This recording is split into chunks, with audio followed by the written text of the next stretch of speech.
اللغة الكردية انحكمت عليها بالإعدام 100 مرة، انحرمت من المدارس، انطردت من الجامعات، وانمنعت حتى من تداول بأسواق الخضرة. بس بدل ما تموت وتندثر مثل كتير لغات بالتاريخ، اتحصنت بجبال وتخبت بصدور الأمهات، ورجعت وقفت على رجليها لتثبت أنه إرادة الشعوب أقوى من كل الخرائط السياسية والمشانق. بدي نوه للشغلة، نحن بهالحلقة مش جايين نعطي دروس قواعد ولا جايين نشرح اللغة الكردية لغويا وندرس أحرفها. أنا هون رح حلل هيدا اللغة وفكك مسيرتها وقصتها من منظوري ورؤيتي الخاصة وبناء على معلوماتي ودراستي. كرمال هيك لحتى تكون الصورة واضحة قسمت الحلقة لتتدرج وتكبر معنا. رح نبلش أول شي بالشق التاريخي وكيف صمدت هيدي اللغة، وبعدين منفوت بالشق السياسي المعقد وكيف الخرائط قطعتها، ومنوصل للشق الاجتماعي والتناقضات اللي عم نعيشها اليوم. وبنهاية الحلقة عملت فقرة خاصة جمعت فيها أكثر الأسئلة اللي ممكن تخطر ببالك، سواء أسئلة مشروعة أو حتى استفزازية، وجاوبت عليها بأسلوب سؤال وجواب هيك بشكل سريع وافي ومختصر. بعرف إنه الحلقة طويلة، لكن أنا بصراحة ما بحب جزء هيك موضوع لسلسلة حلقات. قررت أعملها حلقة واحدة، قد ما يكون طولها ما بيهمني، لأنه اللي بده عن جد يتعرف على اللغة الكردية ويفهم وجعها وقوتها رح يعطي وقت لهيك حلقة. وبكل الأحوال انت مش مضطر تسمعها كلها بجلسة واحدة.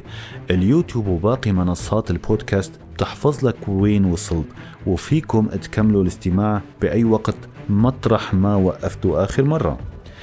قبل ما ننطلق بتمنى منكم دعم هالمحتوى، لايك والتعليق بيفيدوا كتير ويعملوا فرق كبير بانتشار الحلقة، وبتمنى تشاركوها مع أي شخص مهتم باللغة والتاريخ وقضايا الشعوب.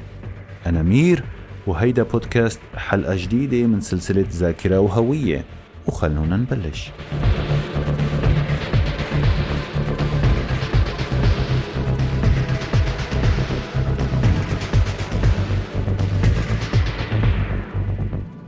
أول نقطة لازم نفككها بحلقتنا اليوم ونحطها تحت المجهر بعيدا عن التسييس وتشويه المتعمد اللي طال المنطقة وتاريخها. شو هي اللغة الكردية أساسا؟ لما نسمع اللغة الكردية بيخطر ببال كتير ناس وحتى المثقفين للأسف بسبب التراكمات المغلوطة إنها يمكن خليط أو لهجة مشتقة من لغات الجيران، لكن علم اللسانيات له رأي تاني ومحسوم. اللغة الكردية هي لغة مستقلة بحد ذاتها وبتنتمي لعائلة ضخمة جدا وعريقة، هي عائلة اللغات الهندو-الأوروبية، وتحديدا للفرع الإيراني الشمالي الغربي. يعني لغويا الكردية بتقرب الإنجليزي والفرنسي والألماني أكثر ما بتقرب العربي والتركي، لأنه العربي هي لغة سامية والتركي بينتمي لعائلة الطائية، يعني جذور مختلفة تماما. هون منوصل للمغالطة كتير مشهورة ومقصودة تم ضخها لعقود، أنه الكردية هي مجرد لهجة من الفارسية أو تابعة لإلها. هيدا الكلام علميا بيسوى صفر. صح، اللغة الكردية والفارسية بيشتركوا ببعض الجذور لأنهم أولاد عائلة أوسع، اللغات الإيرانية، لكن علاقتهم ببعض مثل علاقة الإيطالي بالإسباني أو الألماني بالإنجليزي. الكردية بتمتلك نظام نحوي معقد ومستقل، بنية صرفية خاصة، وجذور كلمات بتثبت مسار تطورها المنفصل من آلاف السنين. المستشرقين وعلماء اللغات الكبار بالقرن 19 والقرن 20 مثل الروسي فلاديمير مينورسكي والألماني أوسكار مان لما نزلوا ودرسوا لغات الشرق الأوسط بشكل علمي مجرد حسموا هيدا الجدل. أوسكار مان مثلا عمل أبحاث ميدانية معمقة وثبت بالدليل الملموس أنه الكردية لغة قائمة لحالها، مش تابعة ولا متفرعة من أي لغة تانية. الترويج لفكرة إنها لغة جبلية أو لهجة جبلية فقيرة أو هي لغة غير مكتملة هو ترويج سياسي بحت، استخدم تاريخيا لتبرير سياسات الصهر القومي ومحو هوية الكرد بالدول اللي هن موزعين عليها. الأكاديمية ما بتعترف بهيك تصنيفات فوقية. الأكاديمية بتشوف قواعد، بتشوف مفردات والتاريخ تطور اللغوي، وهول كلهم بيبصموا بالعشرة إنه نحن قدام لغة غنية وكاملة السيادة اللغوية.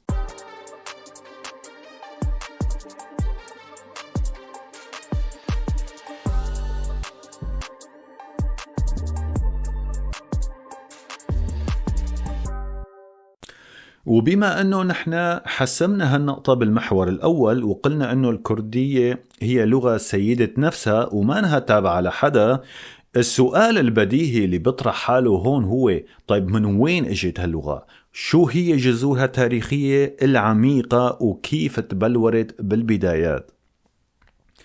هون بدنا نروق شوي ونفصل تماما بين العاطفة القومية والبحث الأكاديمي الصرف. بتعرفوا أنه بكل القوميات بالشرق الأوسط خاصة في ميل دائم لربط اللغات بأسطورة معينة أو بإمبراطورية قديمة كتير لحتى تنعطى لهيدا اللغة برستيج وعمق تاريخي مطلق. بالنسبة للكردية دائما نسمع مقولة وتأكيد من كتير ناس أنه الكردية هي حرفيا وبشكل مباشر لغة الميديين، الإمبراطورية العظيمة اللي حكمت المنطقة بالقرن السابع قبل الميلاد. شو بيقول العلم واللسانيات عن هيدا الموضوع؟ هل هيدا كلام دقيق أم مؤدلج؟ اللسانيات بتقول أنه الكردية فعلا تنتمي لمجموعة لغات الإيرانية الشمالية الغربية. شمال غربي إيران يعني شرق كردستان، مثل ما شمال العراق هو جنوب كردستان، وشمال سوريا هو غربي كردستان، شرق تركيا هو شمال كردستان. للي ما فهم علي يفتح جوجل خريطة كردستان ليفهم شو عم نحكي. المهم اللسانيات بتقول انه الكردية بتنتمي لمجموعة لغات الإيرانية الشمالية الغربية، وهيدا تحديدا نفس الفرع اللي بيعتقد أكاديميا انه اللغة ميدية بتنتمي له. يعني فينا نقول علميا انه الكردية والميدية هن نفس اللغة، مثل الجد والحفيد، قرابة كتير من بعض. الكردية ورثت جزء كبير وأساسي من الخصائص اللغوية الميدية القديمة، بس هل فينا نقول أنه الكردية اللي بنسمعها اليوم هي نسخة متطابقة للميدية؟ هون الأكاديميين ومثل ما بيأكد اللغوي المؤرخ الروسي البارز إيغور دياكانوف اللي بيعتبر مرجع ثقيل بهالمجال، بيقولوا أنه الجذور الميدية واضحة وما فيها نقاش، لكن اللغات ما بتتجمد بالزمن. اللغات عبر آلاف السنين بتتطور وبتتفاعل وبتتغير، والكردية الحالية هي نتيجة مسار طويل ومعقد من التطور التاريخي. إذا بدنا ندعم هالكلام بصورة تاريخية، تخيلوا معي جغرافية المنطقة. جبال زاغروس وطوروس هيدا التضاريس القاسية والوعرة لعبت دور مزدوج ومفصلي بتاريخ اللغة الكردية. من جهة الجبال كانت بمثابة حصن لغوي منيع حمت اللغة الكردية من انها تندثر او تذوب تماما بلغات الامبراطوريات الضخمة اللي اجتاحت المنطقة تاريخيا، مثل اليونانيين، الرومان، او لاحقا الفرس والعرب والعثمانيين.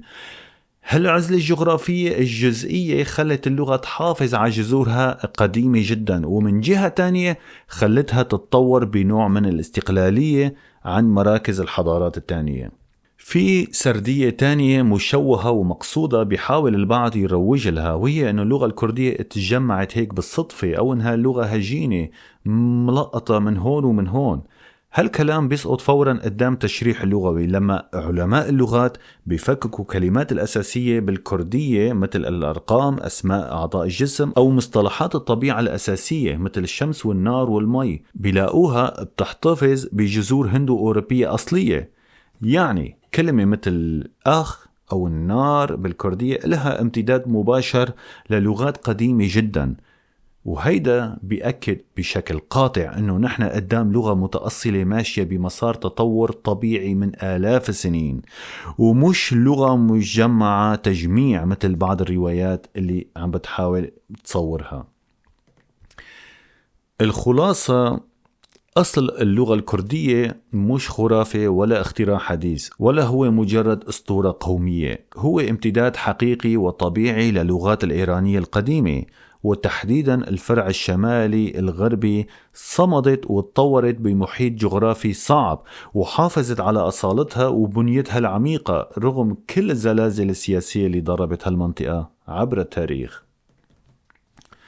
بتذكر ببداياتي أول مرة قريت فيها أنه اللغة الكردية تنتمي لعائلة اللغات الهندو الأوروبية. صفنت فيها شوي، ما فهمتها. ضليت أسأل حالي شو جاب الهند لأوروبا، وكيف الكردي قاعد بالنص. ولما كنت أحضر أفلام هندية كنت ألقط كلمات حرفيا كردية. ولما جيت على دنمارك الصدمة كانت أنه في كلمات مشتركة بين الكردي والدنماركي والألماني أكثر من العربي بكتير مرات. كيف؟ في مغالطة كبيرة وشائعة لازم ننسفها. كتير ناس بتفكر إنه مصطلح هندو أوروبي يعني إنه الكرد جابوا شوية كلمات هندية خلطوها مع شوية كلمات أوروبية وعملوا لغة. بالمقابل في ناس بتبالغ لتقول إنه الكردية هي أصل اللغات الهندية والأوروبية. الاثنين غلط. علميا القصة أبدا مش خلاط لغوي. إلا حتى نفهمها صح، تخيلوا معي شجرة عيلة ضخمة وقديمة كتير عمرها آلاف السنين اسمها لغة الأم هندو أوروبية. هيدي العيلة كبيرة كانت عايشة بمكان واحد وتحكي لغة واحدة، ومع الوقت ومع الزمن بلشت هالقبائل تهاجر وتتوسع. قسم كبير راح على الغرب وعمر أوروبا، وهون طلعت اللغات الجرمانية اللاتينية والسلافية. وقسم راح على الشرق صوب الهند، وقسم استقر بجبال زاغروس والهضبة الإيرانية، وهيدول أجداد الكرد والفرس. يعني الكردي ما استعار من ألماني ولا أخذ من الهندي. الحقيقة أنه 3 ورثوا هالكلمات من الجد الأول المشترك. كرمال هيك الDNA اللغوي واحد والأساسات المشتركة بتخوف. كلمة اسم بالكردي نوف، بالدنماركي ناون، بالهندي نام. نجمة بالكردي ستيرك، وبالألماني ستيرن، وبالإنجليزي ستار. في مئات أمثلة ممكن نحكيها هلأ، لكن المهم هو الفكرة توصل. حتى الأرقام وأعضاء الجسم والظواهر الطبيعة الأساسية، هيدي الكلمات انحفرت بالجينات اللغوية من آلاف السنين قبل ما تنرسم الحدود، وقبل ما ينعرف شيء اسمه أوروبا أو الهند مثل ما بنعرفهم اليوم. وهيدا بياخدنا للزوم إن جوا منطقتنا. شو قصة البهلوية وقرابة اللغة الكردية مع الفارسية؟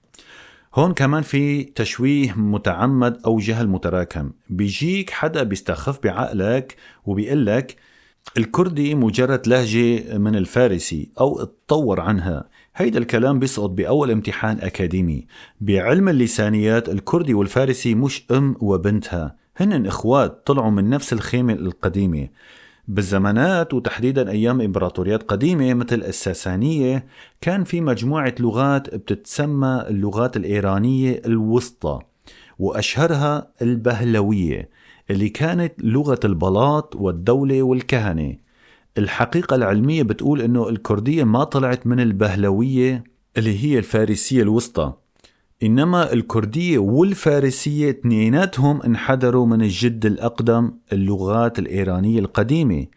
الفارسية كملت بالمسار الجنوبي الغربي، بينما الكردي أخذت المسار الشمالي الغربي وتفاعلت مع جبالها وطبيعتها الخاصة المستقلة.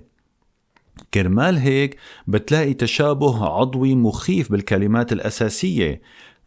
أخ برا بالكردي، برادر بالفارسي، الله خدي بالكردي، خدا بالفارسي. وكلمات مثل نون للخبز، أوف للمي. هيدا التشابه مش لأنه لغة سرقت من الثانية أو تفرعت منها بالقرون الحديثة. هيدا التشابه لأنهم رضعوا من نفس الحليب التاريخي وانفصلوا كأخوات، كل وحدة أسست بيتها المستقل وقواعدها وتاريخها الخاص. الكردية لغة قائمة بحد ذاتها، حاملة إرث هندو أوروبي ضخم، ومحتفظة بأصالتها اللي صقلتها الجبال عبر آلاف السنين.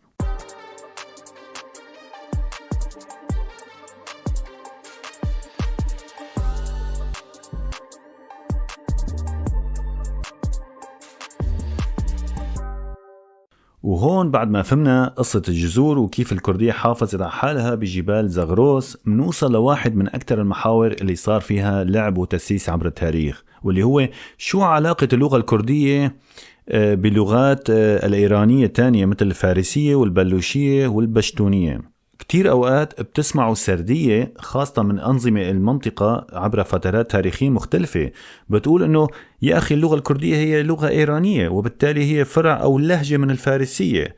هيدا الكلام بالمعيار الأكاديمي اللساني هو خلط مقصود وممنهج بين المصطلحين، اللغة الإيرانية كعائلة لغوية ضخمة وبين اللغة الفارسية كلغة وحدة من هيدي العائلة. يعني لحتى نبسطها وتكون واضحة، هيدا تماما مثل كأنه حدا يجي يقول بما أنه الإسباني والفرنسي هن لغات لاتينية رومانسية، معناها الإسباني هو لهجة من الفرنسية. أكيد هيدا جنون علمي. اللغات الإيرانية هي شجرة كبيرة، الفارسية غصن فيها، والكردية غصن تاني مستقل تماما، والبلوشية غصن ثالث، والبشتونية غصن رابع. هيك بدنا نفهمها. إذا بدنا نفوت أكتر بالتفاصيل اللغوية لنثبت هالكلام ونقطع الشك باليقين، علماء اللسانيات بيقسموا اللغات الإيرانية لفرعين أساسيين، الشرقي وغربي. البشتونية مثلا اللي بتنحكى بأفغانستان وباكستان تنتمي للفرع الشرقي، بينما الكردية والفارسية والبلوشية بينتموا للفرع الغربي. بس حتى جوات الفرع الغربي في تقسيم أكاديمي أدق، شمال غربي وجنوب غربي. الفارسية بتنتمي للفرع الجنوب غربي، بينما الكردية بتنتمي للفرع الشمال الغربي. ومعها لغات تانية مثل البلوشية. يعني تخيلوا علميا وتاريخيا انه الكردية لها قرابة بنيوية مع البلوشية اللي بتنحكى بأجزاء بعيدة من باكستان وإيران أكثر بكتير من قرابتها المباشرة للفارسية. هيدي الحقيقة الأكاديمية لحالها بتنسف كل الادعاءات اللي بتحاول تقزم الكردية وتعملها مجرد تابع أو ظل الفارسي لتبرير سياسات التزويب القومي. طيب، حدا بيسأل ليش في كلمات متشابهة كتير بين الكردية والفارسي؟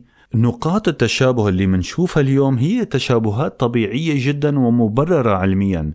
أولا لأنهم بالنهاية ولاد نفس الشجرة التاريخية العميقة، وثانيا بسبب احتكاك الجغرافي والديني والثقافي على مدار قرون طويلة.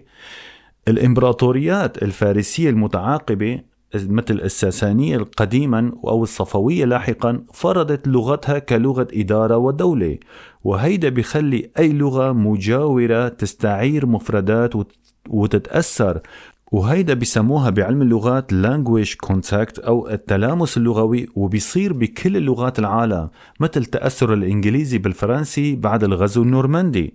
بس الأهم من استعارة المفردات هو هيكل البيت، يعني القواعد.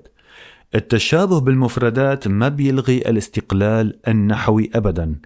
الكردية وخاصة بلهجاتها الأساسية مثل الكرمانجي بتحتفظ بنظام قواعد معقد جدا وقديم، مثل نظام بيسموه باللسانيات إرغاتيف، وهيدا نظام بيتعلق بحالة الفاعل والمفعول به بالأفعال الماضية المتعدية. بتعرفوا شو المفاجأة؟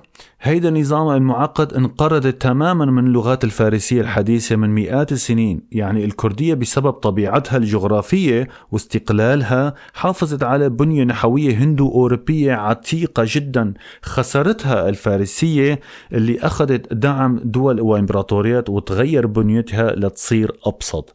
فالخلاصة بهالمحور واضحة، لما السياسة بتتدخل باللغة بتحاول تصور التشابه الطبيعي كأنها التبعية، بس لما نحط اللغات تحت مجهر البحث الأكاديمي المحايد بنكتشف أنه الكردية واقفة على إجريها بند لند مع الفارسية والبشتونية وكل اللغات المنطقة بصفتها لغة لها كيانها، هيكلها النحوي الصلب، وتاريخها اللي ما بتقبل تذوب أو يتصادر لصالح أي أجندة سياسية.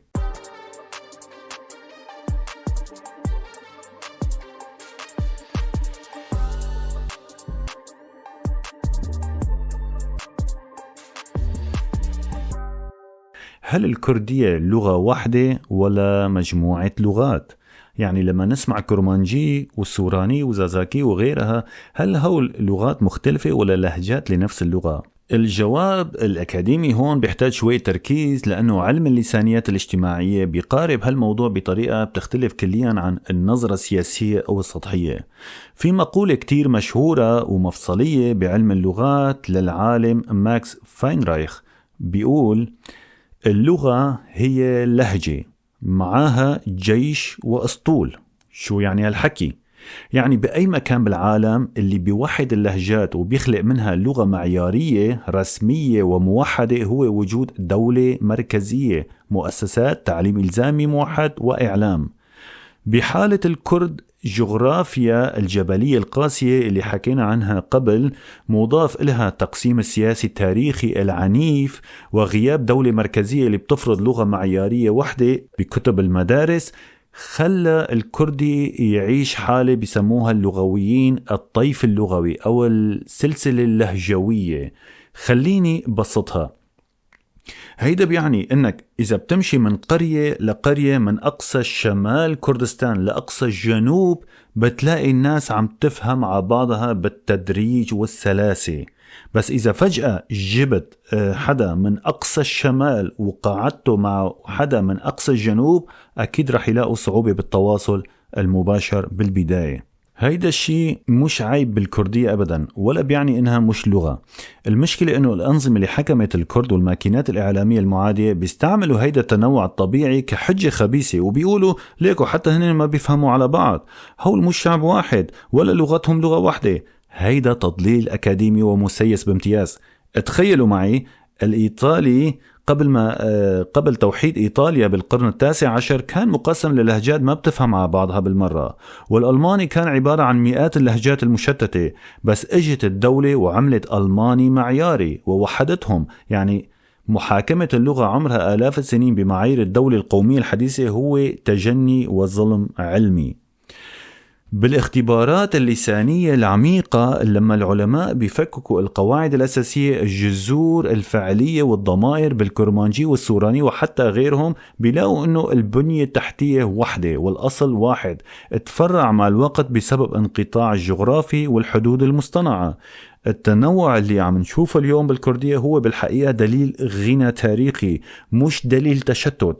الكردية رغم كل محاولات الطمس ورغم غياب المظلة السياسية اللي توحدها قصريا، قدرت تحافظ على الروح المشتركة كلغة سقف بتجمع تحتها هيدي التفرعات.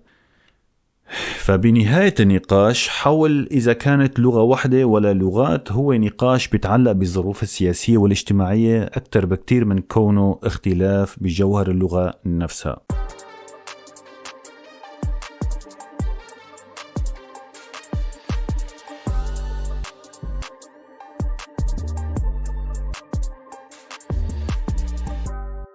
خلونا نبلش بالفرع الأكبر والأوسع انتشارا، اللي هو الكرمانجي أو الكردية الشمالية. هيدا اللهجة أو الفرع بنحكى على مساحة جغرافية هائلة، يتمدد من تركيا لسوريا لأجزاء من العراق وإيران، وحتى بتوصل لقوقاز وأرمينيا. الكرمانجي يتميز إنها حافظت على خصائص نحوية عتيقة جدا، مثل التمييز بين المذكر والمؤنث بالكلمات والأسماء، ونظام إرجاتيف اللي حكينا عنه قبل. يعني فيها أصالة لغوية هندو أوروبية صلبة ومحافظة على شكلها القديم. بالمقابل عنا السوراني أو الكردية المركزية اللي بتتركز أكثر بكردستان العراق وأجزاء من كردستان إيران، مثل مدن السليمانية وأربيل. السورانية لهجة كتير ديناميكية، وتاريخيا أخذت دفعة قوية جدا، وتحديدا بالقرن العشرين لما صار هي لغة الإدارة والإعلام والأدب المكتوب بالعراق بسبب الظروف السياسية اللي سمحت بهامش من الحرية الثقافية. سوراني فقدت التذكير والتأنيث والإرجاتيف، وهيدا بدل على إنها تطورت وتسهلت لغويا لتلبي حاجات مجتمعات مدنية ومدارس وإعلام، مثل ما بصير بأي لغة بالعالم لما تصير اللغة معيارية بحكم أمر الواقع. وهون بنوصل للفرعين اللي عليهم دايما نقاش أكاديمي وسياسي حامي، الزازاكي والهورامي أو الجوراني.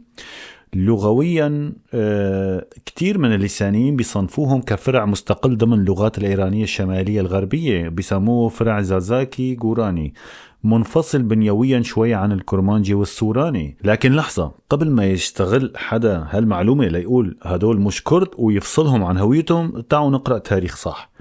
اجتماعيا وثقافيا وتاريخيا الناطقين بهاللغات بيعتبروا حالهم جزء لا يتجزأ من الأمة الكردية. والأهم من هيك، وهيدا معلومة تاريخية بتكسر كتير سرديات، الهورامية أو الجورانية ما كانت مجرد لغة على الهامش. لقرون طويلة وتحديدا أيام إمارة أردلان الكردية القوية، الجورانية كانت هي لغة البلاط ولغة الشعر والأدب الراقي لكل الكرد بهذيك المنطقة. حتى الشعراء اللي كان لغتهم الأم سوراني كانوا يكتبوا الشعر بالجوراني لأنها كانت لغة النخبة. هيدا بيثبت تداخل العضوي والتاريخي العميق بين المكونات. طيب ليش هالاختلافات كلها موجودة ومستمرة لليوم؟ الجواب ببساطة يختصر بكلمتين: الجغرافيا والسياسة.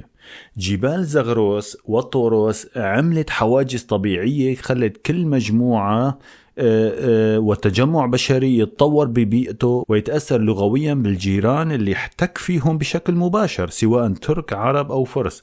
وزيدوا عليها العامل الأهم، الكرد تقسموا بين إمبراطوريات ضخمة متعادية مثل العثمانية والصفوية، وهيدا التقسيم منع نشوء مركزية سياسية وثقافية توحد هالفروع بوقت مبكر وتعاملها اللغة ستاندر، مثل ما صار بفرنسا مثلا لما لغة باريس مسحت باقي اللهجات بقوة الدولة. فالتنوع الكردي اللي منشوفه اليوم هو بالحقيقة وثيقة تاريخية حية بتحكي قصة جغرافيا صعبة وتاريخ سياسي أعقد، مش دليل تفكك أبدا.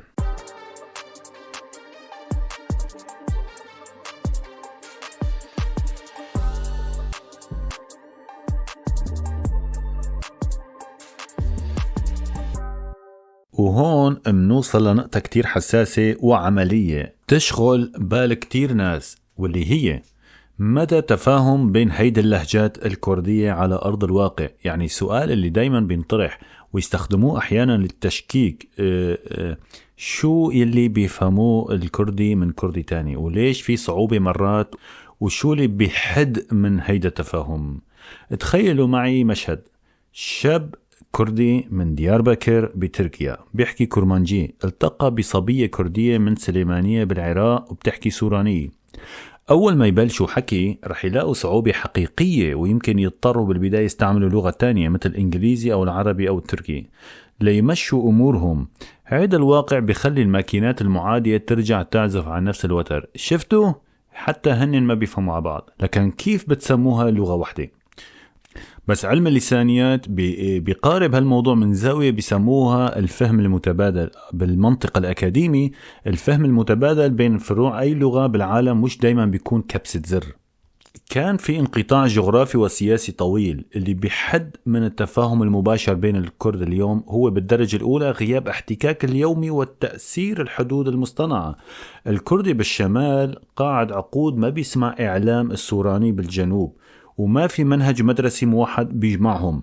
لنعطي مثال واقعي يقرب الفكرة: جيبوا لبناني من بيروت وحطوا مع حدا من جبال أطلس بالمغرب وخلوا كل واحد يحكوا بلهجته المحلية القحة، نسبة الفهم رح تكون شبه معدومة. بس لأنه اثنيناتهم بيروحوا على المدرسة وبيتعلموا عربي فصحى وبيحضروا نفس الأخبار، بيقدروا فورا يحولوا للغة معيارية بتخليهم يفهموا على بعض.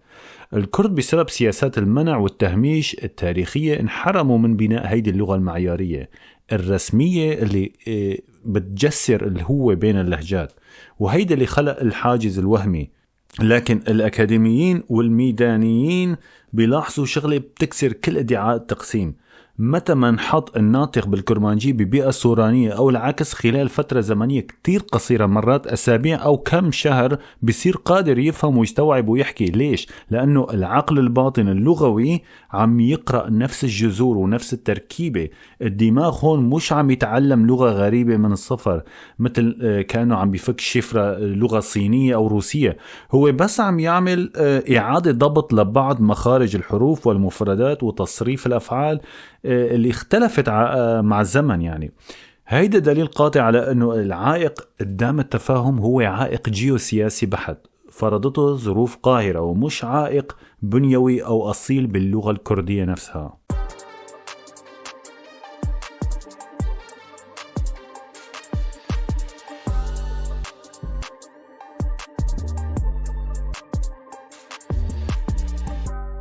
هلا بعد ما فككنا قصة اللهجات والتفاهم، بياخدنا الحديث لمحور بيعتبروه كتير باحثين هو قلب القضية والأساس اللي انبنى عليه كل شيء لاحقا: الكردية والهوية. يعني امتى بالضبط تحولت اللغة من مجرد أصوات وكلمات بيستعملوها الناس ليمشوا شغلهم بالزراعة والرعي والتجارة، لصارت هي الروح والهوية القومية اللي الناس مستعدة تموت كرمالها؟ تاريخيا وقبل عصر القوميات الحديثة، يعني عم نحكي قبل قرون، يعني عم نحكي قبل القرن التاسع عشر وأواخر عثمانيين، ما كان في شيء اسمه أنا لغتي هي هويتي بالشكل الحاد اللي بنعرفه اليوم بالشرق الأوسط. الانتماء بوقتها كان ديني بالدرجة الأولى أو عشائري أو مناطقي. اللغة كانت تحصيل حاصل، أداة لنحكي وبس. النخب الكردية مثل كتير نخب بالمنطقة كانت تكتب دين وفلسفة بالعربي لأنها لغة الدين والقرآن، وتكتب شعر وأدب بالفارسي لأنها لغة البلاط والبرستيج الثقافي، ومرات بالتركي العثماني لأنها لغة الإدارة والدولة. الكردي العادي كان يحكي كردي ببيته وضيعته ومرتاح، وما كان حاسس أنه لازم يناضل كرمال لغته، لأنه ببساطة ما حدا كان عم يمنعه منها أساسا. لكن هون الأكاديمية والتاريخ بيوقفوا باحترام قدام استثناء تاريخي مبكر جدا، وهيدا موقف لازم نضوي عليه لأنه بيعكس عمق الوعي. بالقرن السابع عشر وتحديدا سنة 1692 بيطلع مفكر وشاعر كردي عظيم اسمه أحمد خاني، وبيكتب ملحمته الرومانسية والقومية الشهيرة ماموزين. خاني عمل ثورة حقيقية بوقتها. ليش؟ لأنه قرر يكسر القاعدة ويكتب هالملحمة العظيمة باللغة الكردية، تحديدا الكرمانجي، مش الفارسي أو العربي مثل ما كان دارج. وبمقدمة الكتاب بيحكي بوضوح بيسبق عصر القوميات الأوروبية ب200 سنة. بيقول انه انا كتبت بالكردي لفرجي العالم انه الكرد عندهم لغة غنية قادرة تصنع ادب عالي، ولحتى ما يقولوا انه الكرد بلا كتاب وبلا ثقافة. احمد خاني كان عم يدق ناقوس الخطر مبكرا، وكان من اوائل الناس اللي ربطوا بشكل مباشر بين اللغة والكيان السياسي، لما قال بما معناه: لو عنا ملك أو دولة مركزية كانت لغتنا صارت بالصدارة وكانت تداولت مثل غيرها. هيدا كانت أهم وأول بذرة حقيقية لربط اللغة الكردية بالوعي القومي الوجودي. القرن العشرين لما انهارت الإمبراطورية العثمانية وتقسمت المنطقة، تأسست الدول القومية الحديثة: تركيا، عراق، سوريا، إيران. هالدول انبنت على إيديولوجيات قاسية جدا: دولة واحدة، أمة واحدة، لغة واحدة. هون صار الاصطدام الأكبر بتاريخ الكرد. تركيا الحديثة مثلا مع انطلاقة جمهورية منعت مجرد تلفظ بكلمة كردي أو كردستان، وسمتهم بالوثائق الرسمية أتراك الجبال، وتم تجريم التحدث باللغة الكردية بالأماكن العامة والمدارس، لدرجة أنه كان في غرامات مالية على كل كلمة كردية بتنحكى بالسوق. بإيران وسوريا انوجدت نفس العقلية الإقصائية بدرجات وأشكال مختلفة لتعريب وتفريس المنطقة.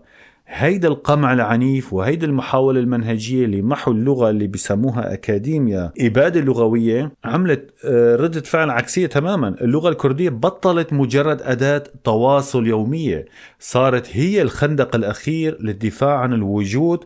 صار الكردي يحس أنه مجرد ما يحكي لغته بالشارع أو يغني غنية كردية بالسر أو يسمي ابنه اسم كردي، هيدا بحد ذاته فعل مقاومة سياسية وتحدي لأنظمة عم بتحاول تلغيه.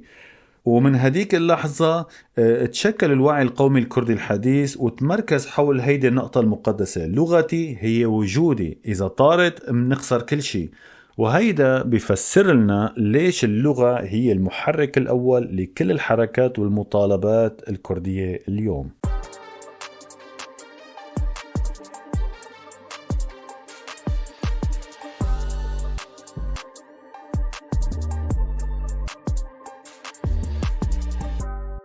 شو بيصير بلغة عريقة لما تنحرم من الخيمة السياسية؟ يعني غياب الدولة الكردية المركزية كيف انعكس فعليا وعمليا على تطور اللغة الكردية؟ بعلم اللسانيات السياسية واللسانيات الاجتماعية في قاعدة شبه ذهبية وتاريخية بتقول انه الدولة هي اللي بتخلق لغة معيارية مش العكس.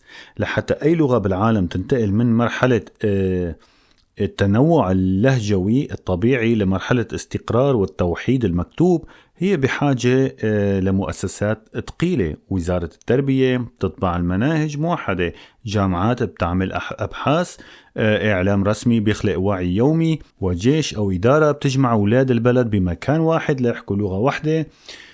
خذوا مثلا اللغة التركية، لولا مجمع اللغة التركية اللي أسسه مصطفى كمال أتاتورك عام 1932 واللي اشتغل بقرار سياسي وعسكري حاسم وصارم لتوحيد اللغة وتنقيتها وتغيير أحرفها، ما كنا شفنا التركي المعياري اللي بنعرفه اليوم. ونفس الشيء الأكاديمية الفرنسية اللي قمعت كل اللغات المحلية والتاريخية بفرنسا لتفرض لغة عاصمة باريس بالقوة. بحالة الكردية الوضع كان معاكس ومأساوي تماما. اللغة الكردية انحرمت من هيدا الرافعة المؤسساتية، وبدل ما تفوت بمرحلة التطوير والتحديث الممنهج اضطرت تفوت بوضعية البقاء. الكردية انقسمت بين 4 دول قومية حديثة، وكل دولة من هدول سخرت كل إمكاناتها المؤسساتية لتفرض لغتها الرسمية، عربي أو تركي أو فارسي، وتخنق الكردي. النتيجة هون ما كانت بس غياب التوحيد، بل أنه مسألة تطور اللغة وتحديثها صارت عبء شخصي على أفراد ومثقفين بدل ما تكون مشروع ومسؤولية دولة. لما غابت الدولة، مين اللي شال حمل اللغة الكردية؟ حملوها أفراد نزروا حياتهم لهالشي.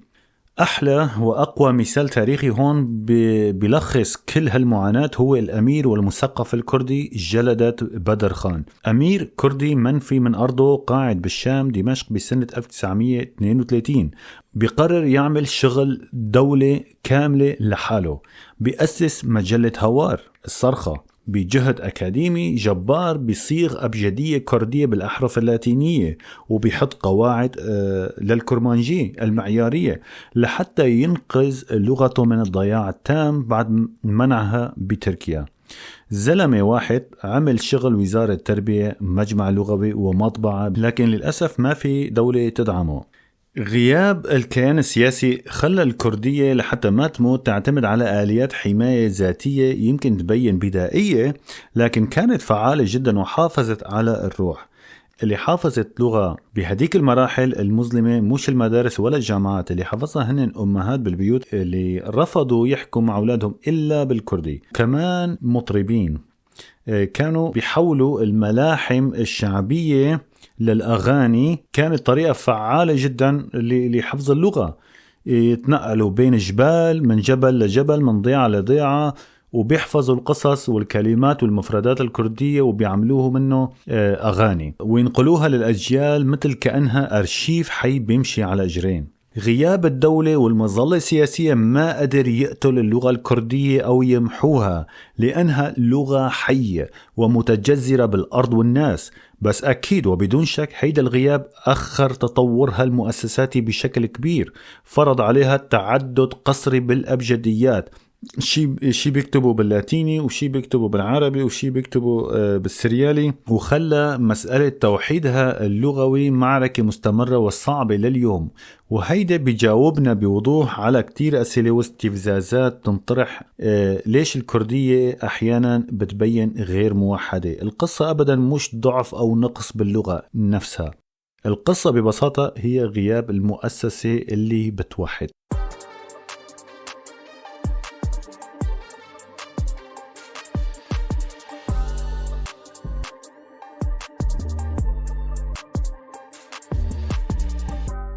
لما حكينا عن غياب الدولة والمؤسسات كنا عم نحكي عن الجانب السلبي، يعني شو اللي ما صار، لكن الكارثة الأكبر والأخطر بتاريخ اللغة الكردية هي شو اللي صار فعليا على الأرض.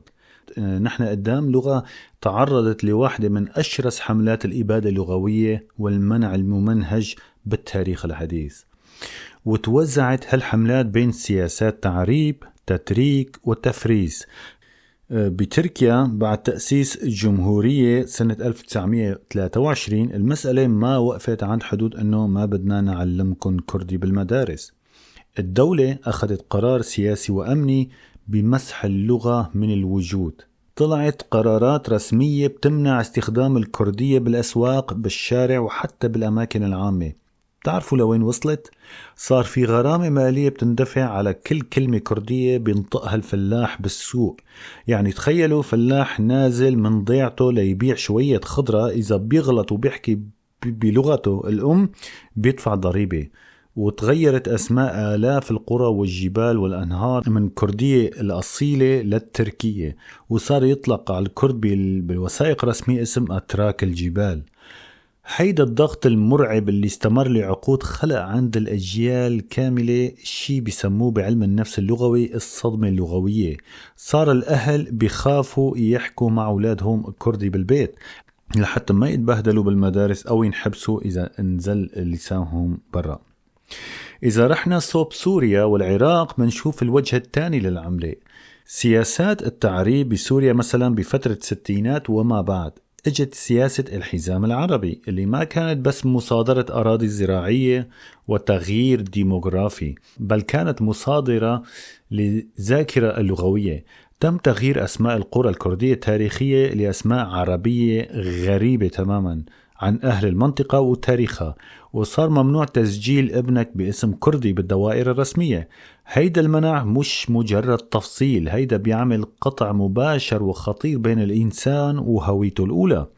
بالعراق رغم أنه كان في فترات فيها هامش من الاعتراف باللغة بسبب الثورات الكردية المتتالية، لكن السياسات حزب البعث وحملات الأنفال كانت عم تضرب بنية تحتية ديموغرافية واللغوية معا بأسلحة كيماوية والتهجير وتدمير لآلاف القرى اللي هي خزان البشري للغة.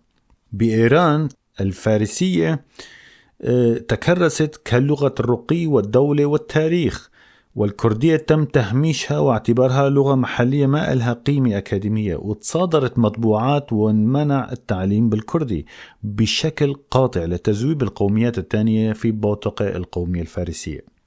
طيب شو التأثير اللغوي الحقيقي والعميق لكل هالمعمعة؟ الأثر ما اقتصر بس على تعذيب الناس، الأثر ضرب عصب اللغة نفسها. لما تمنع لغة من التداول العام والإدارة والجامعات لقرون من الزمن، بتتحول هاللغة قسريا إلى لغة المطبخ أو اللغة محصورة بالزوايا ضيقة. يعني بتصير لغة العواطف، طبخ، الرعي واليوميات البسيطة، بس بتعجز إنها تواكب التطور العلمي والتكنولوجي. الكردي صار يضطر بحكم أمر الواقع يستعير مصطلحات الطب والهندسة والسياسة والإدارة من التركي والعربي والفارسي، مش لأنه لغته فقيرة أو عاجزة، بس لأنه انحرمت من حقها الطبيعي واليومي بتوليد مصطلحات جديدة ببيئة أكاديمية ومؤسساتية طبيعية. هيدا القمع المركب هو اللي خلق الفجوة الكبيرة اللي بيعاني منها أي كاتب أو باحث كردي اليوم لما بيحاول يكتب نص أكاديمي معقد أو مكثف بلغته الأم، لأنه عم يحاول يبني طابع عاشر بلغة انضربت أساساتها لعقود.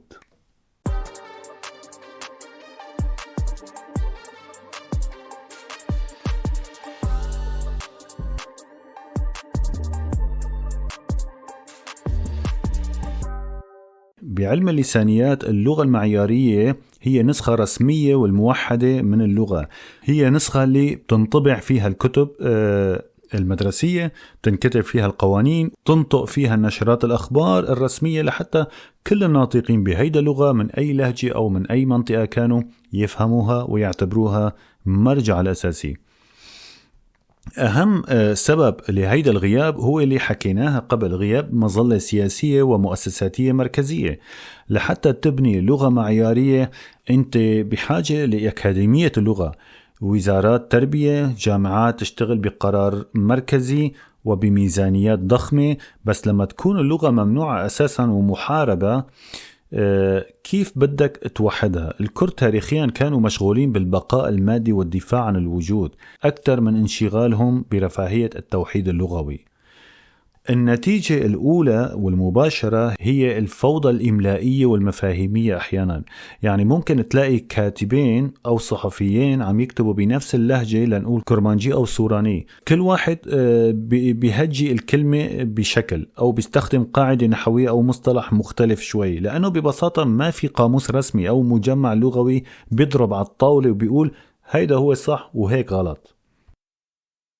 النتيجة الثانية والأخطر لغياب المعيار اللغوي الموحد هي تعميق الهوة بين فروع اللغة. الوضع الطبيعي لأي لغة وجود إعلام موحد ومنهج دراسي واحد بيخلي اللهجات المختلفة تتقارب مع الوقت وتذوب الفوارق الحادة بيناتها. لكن بحالة كردية غياب هيدا المعيار خلى كل فرع أو حتى كل منطقة يتطور لحاله بشكل معزول، وهيدا اللي بيزيد من صعوبة التفاهم المباشر بين الكرد نفسهم من مناطق مختلفة، وبيخلي البعض يستغل هالنقطة للتشكيك بوحدة اللغة. خلاصة الفكرة، لما حدا يجي يسألك باستفزاز ليش لغتكم مش موحدة وفيها هيدا الفوضى، الجواب المباشر هو أنه التوحيد اللغوي هو نتاج مؤسساتي ودولة انحرمت منه الكرد بقوة السلاح والسياسة، مش نقص أو عيب بتركيبة اللغة نفسها. هيدي اللامعيارية هي ضريبة غياب الدولة وضريبة أنه هاللغة انعجنت بالتهجير والجبال بدل ما تنعجن بأروقة الجامعات والمكاتب والمجامع اللغوية الراقية.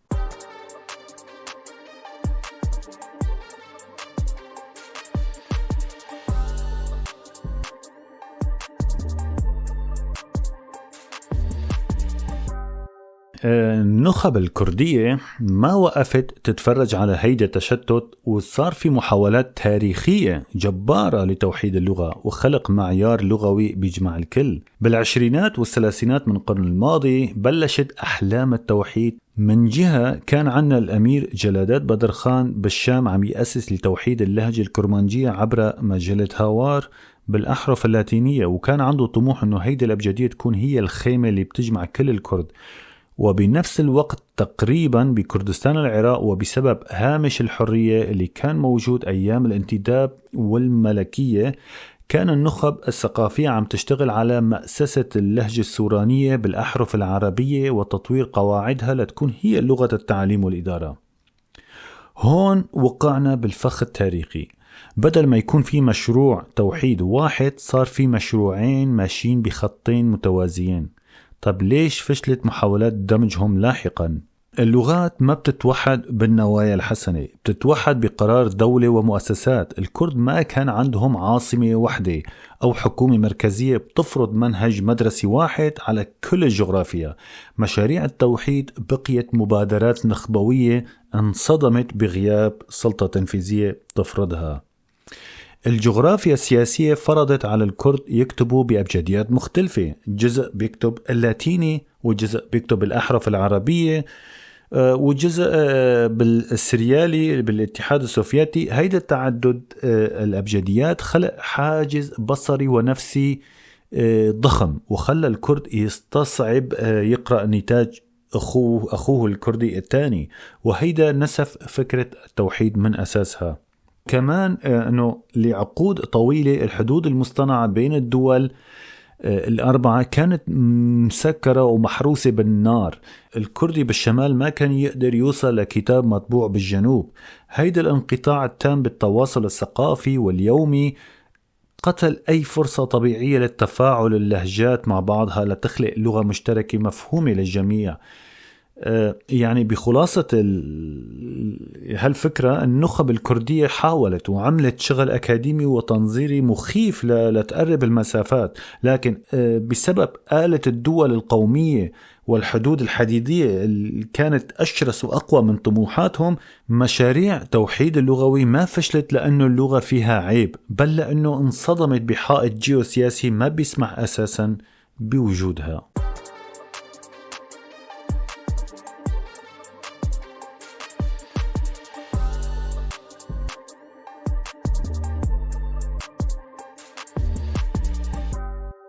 تخيلوا معي لغة واحدة بتنكتب اليوم ب3 أبجديات مختلفة تماما: اللاتينية، العربية أو الآرامية المعدلة، والسريالية الروسية.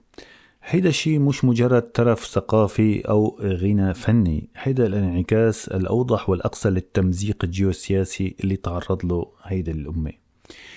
بالزمانات أيام الإمبراطورية العثمانية كان الكل يكتب بالأحرف العربية بحكم انتماء الديني والثقافي العام، بس لما تقسمت الخريطة كل جزء من الكرد راح بمسار إجباري بيشبه سياسة الدولة اللي صار تابع لها. بتركيا مثلا لما كمال أتاتورك غير الحروف للاتيني، النخب الكردية مثل أمير إشلادات بدر خان بمجلة هاوار اللي حكينا عنها اعتمد الحروف اللاتينية، مش فقط مسايرة، بس لأنهم اكتشفوا لغويا أنه حروف الحرف اللاتيني بتناسب مخارج الحروف الصوتية العريضة بالكردية أكثر بكتير من الحرف العربي، وهيك صار اللاتيني هو الأساس لكرد تركيا وسوريا. بالمقلب الثاني الكرد اللي عاشوا بالاتحاد السوفيتي بأرمينيا وجورجيا مثلا عاشوا فيلم تاني تماما. بالبداية انكتبت لغتهم بأحرف أرمينية، بعدين عملوا لهم أبجدية لاتينية خاصة، أبجدية موروغلوف، لحد ما أجا جوزيف ستالين عام 39 وفرض أبجدية الروسية على كل القوميات السوفيتية، فانجبر الكرد هنيك يكتبوا أدبهم وتاريخهم بالسريالي أو الروسي. يعني بعراق وإيران بقيت الأبجدية العربية بعد ما تعدلت لتستوعب أصوات الكردية الخاصة هي المسيطرة والمستخدمة بالمدارس والإدارة، وتأسس عليها كل الأدب السوراني الضخم. النتيجة بكل بساطة أنك خلقت حالة بيسموها الباحثين أمية مصطنعة بين أولاد شعب واحد. يعني جيب مثقف كردي من أربيل بيقرأ وبيكتب كردي بالأحرف العربية بطلاقة، وعطيه ديوان شعر كردي مكتوب باللاتيني لشاعر من ديار بكر، ما رح يعرف يقرأ ولا حرف، بيصير مثل أطرش بالسفة. والعكس صحيح تماما، هيدا التعدد بالأبجديات ضرب وحدة اللغة بالمقتل، لأنه منع تشكيل سوق كتب موحد ومنع تبادل الثقافي السلس. صار الكردي بحاجة لمترجم أبجدي اللي يقرأ ابن جلدته، وهيدا بيأكد لنا مرة تانية أنه تعدد الأبجديات ما كان خيار أكاديمي حر، بل كان ضريبة قاسية وتاريخية لغياب الكيان اللي بيقدر يفرض حرف واحد يجمع الكل تحت سقف ثقافي ومعرفي واحد.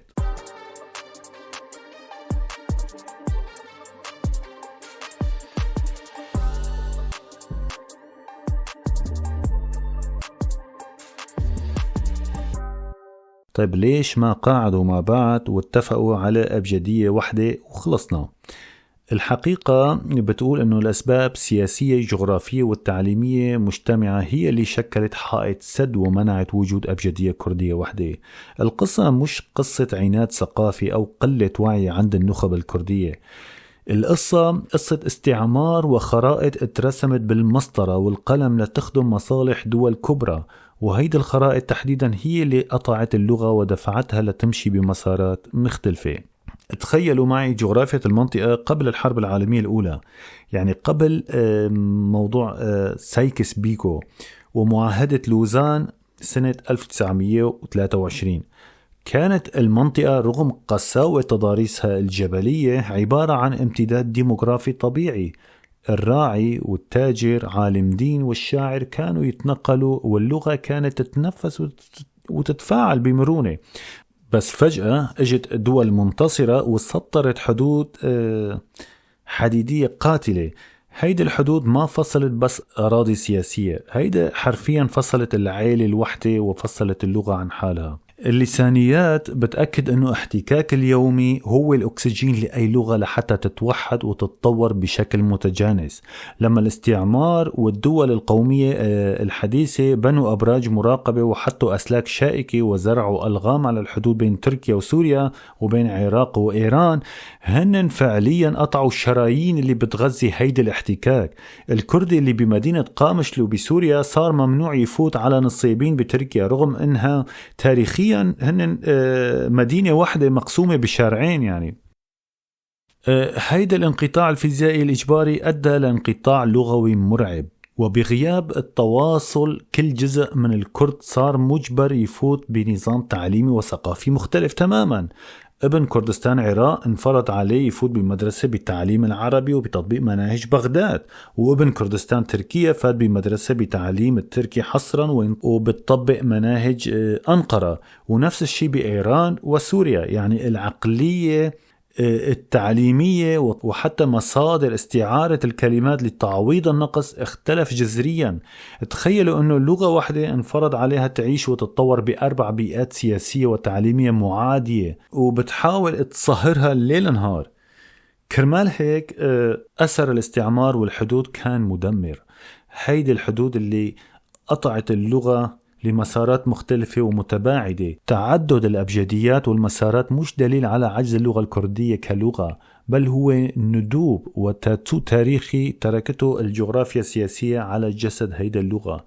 الخرائط اللي جزأت الأرض خلقت حواجز نفسية بصرية وتعليمية، خلت من شبه مستحيل جمع الكرد على أبجدية واحدة بدون ما يكون عندهم كيان سياسي يحمي هيدا التوجه ويدعمه بمؤسسات حقيقية.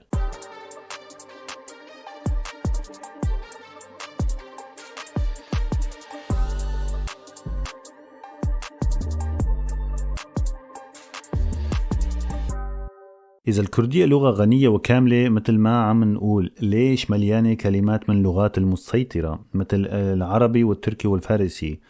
وهل هذا بيعني إنها لغة فقيرة وما عندها مفردات بتكفي لتعبر عن حالها؟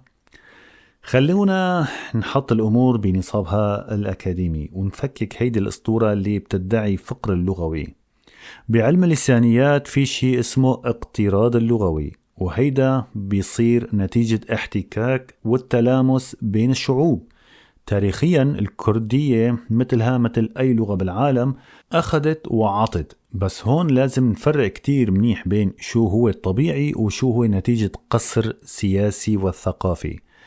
الاقتراض الطبيعي صار لأنه الكرد جزء من هالمنطقة، اعتنقوا الإسلام فطبيعي جدا ياخدوا مصطلحات دينية من العربي مثل الصلاة وزكاة وتفاصيل الفقه، واحتكوا بالفرس والعثمانيين بأسواق التجارة ودواوين الإدارة فاستعاروا كلمات بتخص هالمجالات.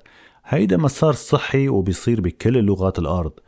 لتعرفوا حجم المغالطة، الإنجليزي اللي هو لغة العلم والعالم اليوم أكثر من 60% من مفرداته مستعارة من الفرنسي واللاتيني بعد الغزو النورماندي. هل حدا بيسترجي يطلع يقول الإنجليزي لغة فقيرة؟ أكيد لا. لكن المأساة الكردية والشيء اللي بيوجع هو اقتراض القصري.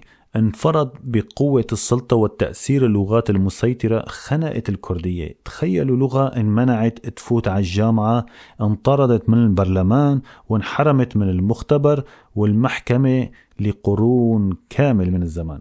كيف بدها هاللغة تولد مصطلحات سياسية طبية وقانونية حديثة؟ الكردي اليوم لما يجي يحكي بالسياسة والتكنولوجيا والاقتصاد بيلاقي حاله لا شعوريا عم يضطر يستخدم مصطلح عربي أو تركي أو فارسي. هيدا مش لأنه لغته عاجزة أو بنيتها ضعيفة أبدا، هيدا لأنه الماكينة اللي بتصنع هالكلمات وبتنحتها، يعني مؤسسات الدولة مجامع اللغة والجامعات كانت معطلة وممنوعة عليه بقوة السلاح والسياسة. هون بتسقط فكرة أنه الكردية فقيرة لغويا. إذا بننزل على الأساسات على الجذور منلاقي الكردية بحر ما له قرار بمجالات الزراعة، الرعي، الطبيعة، بالمشاعر والتفاصيل الحياة يومية. الكردية عندها مرادفات ودقة بالوصف تعجز عنها كتير لغات المجاورة. يعني الكردي عنده عشرات الكلمات ليوصف حالة الثلج والمطر، وعشرات الأسماء لأنواع الجبال والوديان والحيوانات والنباتات، لأنه هيدا كانت بيئته الحرة اللي مارس فيها لغته براحته لآلاف السنين. النقص أو الفقر المصطنع أو المصنع صار بس بالمصطلحات الإدارية والمؤسساتية الحديثة. يعني المشكلة حقيقية مش بجينات اللغة الكردية ولا بقدرتها على الاشتقاق، المشكلة بالظروف الخانقة اللي انحطت فيها. اللغة مثل عضلة، إذا بتربطها وبتمنعها من الحركة بتتدمر وبتستعير عكازات من جيرانها لتمشي، بس إذا تفتح للمجال قادرة تبدع وتولد أعقد مفردات من جذورها الهند الأوروبية الأصلية بكل سهولة.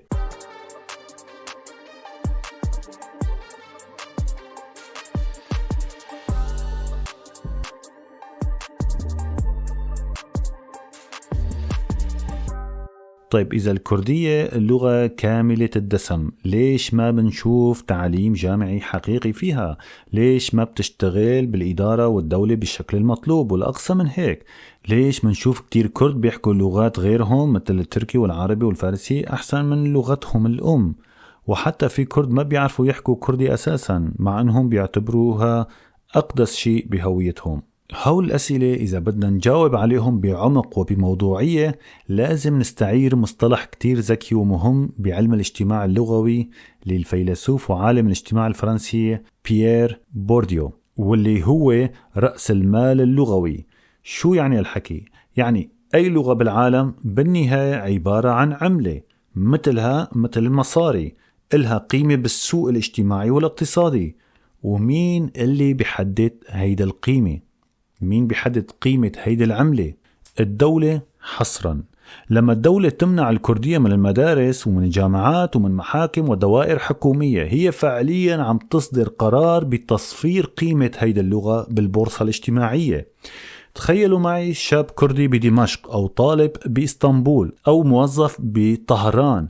هيدا الإنسان لحتى يقدر يفوت على الجامعة أو ينجح بمقابلة عمل أو حتى يدافع عن حاله قدام قاضي هو مجبر ومضطر يتقن اللغة الدولة، عربي أو تركي أو فارسي بامتياز. لغة الدولة انفرضت عليه كلغة الخبز ولغة الترقي الاجتماعي. بالمقابل الكردية انحصرت بزاوية اللغة العاطفة والبيت. هيدا التهميش الممنهج عبر أجيال خلق واقع مأساوي وصادم. الكردي صار يتقن ويبدع بلغات غيره لأنه بقائه الاقتصادي والاجتماعي مربوط فيها، بينما لغة الأم عم تتراجع عنده لأنه ببساطة ما عم يقدر يمارسها بمجالات الحياة العلمية والعملية والأكاديمية. هيدا التحليل بيفسرنا التناقض الجارح. ليش في كرد بيعتبروا اللغة هي روحهم وكيانهم، لكن هن نفسهم ما بيعرفوا يركبوا جملتين فيها؟ هيدا مش تنازل طوعي ولا خيانة للهوية ولا ضعف الانتماء، هيدا نتيجة عقود من سياسات الصهر القومي المرعبة. تخيلوا أجيال كاملة انولدت بمدن كبرى بعيدة عن قراها وجبالها، أهلهم خافوا يعلموهم الكردي بالبيت. هن خافوا لحتى أولادهم ما يتعقدوا بالمدارس أو يغلطوا باللفظ ويتعرضوا للتنمر والعنصرية أو الاعتقال. هيدا القطيعة اللغوية انفرضت عليهم بحد السيف، وصار الكردي المنسلخ لغويا هو ضحية لآلة سياسية طحنته، مش مجرد شخص مقصر بحق لغته. أما بالنسبة للشق الأكاديمي، يعني ليش ما في تعليم جامعي وإداري؟ فالجواب بيختصره الواقع. متى ما انوجدت إرادة سياسية والمؤسسة، اللغة بتنطفئ الغبار عن حالها وبتثبت جدارتها فورا. وأكبر دليل عملي اليوم هو إقليم كردستان العراق. رغم كل التحديات والظروف، الكردية السورانية هنيك تحول للغة إدارة رسمية، لغة برلمان ولغة تعليم جامعي بتنكتب فيها وتتناقش رسائل ماجستير ودكتوراه بالطب والهندسة والأدب. يعني القصة والتهمة أبدا مش قصة عجز اللغة الكردية ولا تركيبتها، القصة هي ببساطة هل مسموح لهاللغة تفوت من باب الجامعة والإدارة، أو مفروض عليها بقوة السلاح تضل ناطرة برا على الرصيف؟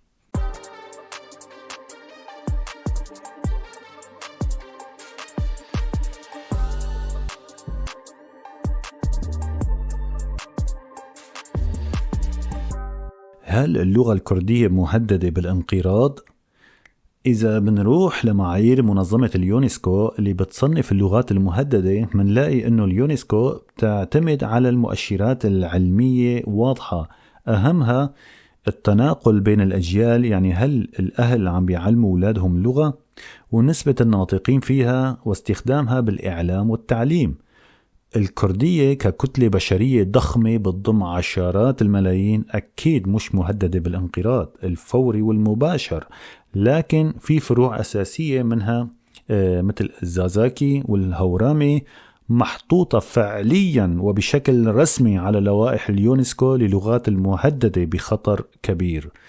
الخطر الحقيقي اليوم على فروع مثل الكرمانجي والسوراني مش موت المفاجئ، لكن الخطر هو التآكل البطيء أو الانزياح اللغوي بالمدن الكبرى.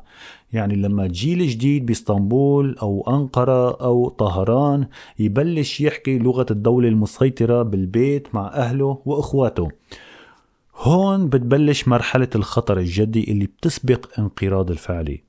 وهيدا الخطر بياخدنا لنتيجة كتير قاسية منعيشها اليوم، الفجوة المرعبة بين اللغة المحكية الشفوية واللغة المكتوبة.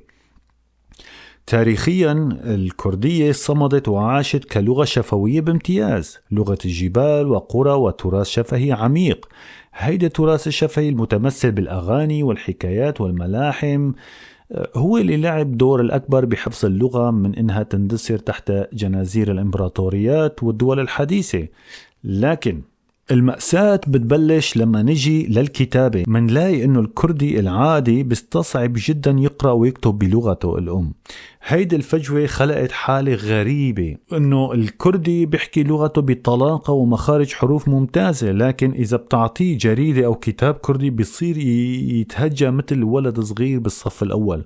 هيدي مش لأنه اللغة الكردية صعبة أو معقدة إملائيا، هيدا لأنه العين الكردية مش متعودة على شكل الحروف الكردي، لأنه ما انطبع بكتب مدرسة، بينما هي متعودة وتدربت لسنين على قراءة لغة الدولة المسيطرة. طيب شو بالنسبة للأدب الكردي وكيف قدر يصمد بهيك ظروف؟ إذا منرجع للتاريخ منلاقي إنه الشعر الكردي كان دايما متألق غزير وعظيم جدا.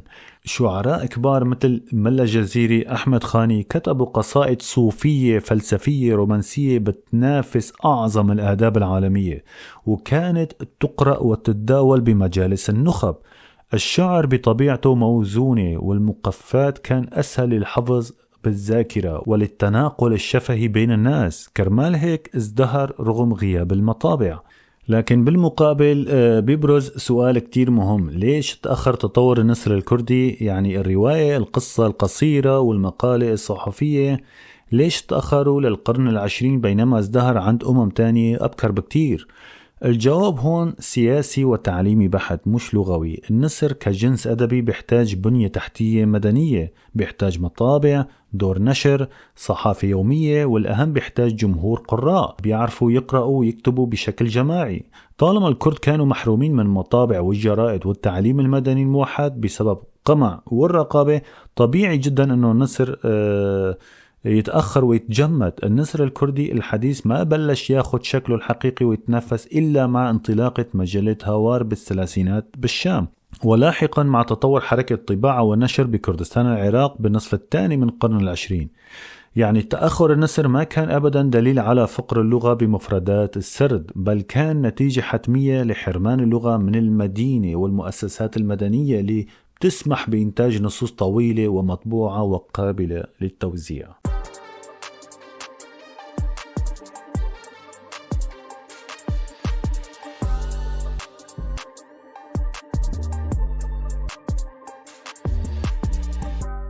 ملف الإعلام: شو أثر التلفزيون، الراديو والسوشيال ميديا على هاللغة؟ هيدا الأثر له وجهين، وجه إيجابي والتاني سلبي ومدمر. الإيجابي أنه الإعلام وخاصة الفضائيات والسوشيال ميديا كسروا جدار العزلة الجغرافية، صار الكردي بأوروبا وبإسطنبول قادر يسمع لغة الأم كل يوم، وهيدا عمل نوع من إنعاش للذاكرة الشفوية. لكن الوجه الثاني المرعب هو تشويه اللغة في الإعلام، واللي بتمثل بالخلط التبسيط وغياب الضبط اللغوي، لأنه ما عندنا أكاديمية لغة مركزية قوية تراقب وتصحح. صارت كل قناة تلفزيونية أو حتى كل مذيع يتصرف وكأنه هو المجمع اللغوي. المذيع بيطلع بيحكي جملة نصها كردي وربعها عربي وربعها تركي وإنجليزي. هيدا الخلط العشوائي بيخلق لغة هجينة ومشوهة، وبيتم تسويقها للجيل الجديد على أنها هي لغة كردية المودرن أو الحديثة. غياب الضبط اللغوي عم يخلينا نخسر مفردات أصيلة لصالح استسهال الاستخدام لمصطلحات أجنبية جاهزة مأخوذة من لغات الجوار. وهون بياخدنا الحديث لزاوية نفسية واجتماعية كتير حساسية. الكرد أنفسهم واللغة، وتحديدا التناقضات الداخلية اللي عم بيعيشوها بين الإهمال، الخجل والتفاخر. يعني بتلاقي الكردي بيطلع بمسيرة أو مظاهرة وبيهتف بأعلى صوته دفاعا عن هويته ولغته، وهيدا تفاخر مشروع وعظيم. لكن لما يرجع عبيد بيحكي مع أولاده بالعربي أو بالتركي. في أجيال بسبب رواسب نفسية لسياسات القمع القديمة والتنمر بالمدارس صار عندها نوع من الخجل اللاواعي من استخدام الكردية بالأماكن العامة أو ببيئات العمل. هيدا التناقض بيعكس أزمة هوية حقيقية.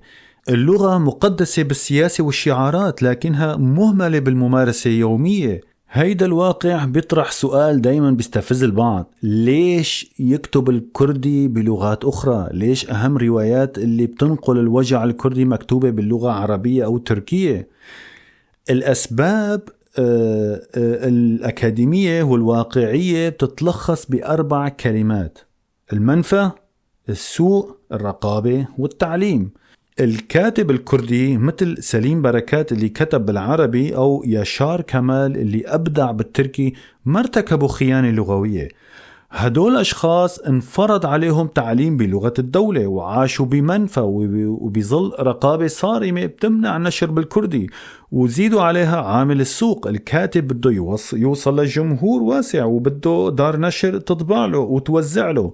سوق النشر بالكردي تاريخيا كان محاصر وغير مربح، فكان الخيار الوحيد قدامهم ليوصلوا صوتهم وصوت قضية الكرد للعالم هو إنهم يستعيروا لغة الجلاد أو لغة الدولة المسيطرة ليحكوا فيها عن وجع الضحية. هيدا مش نقطة ضعف بالكردية، هيدا تراجيديا سياسية وثقافية فرضت على عقل الكردي إنه ينتج إبداعه بأدوات غيره.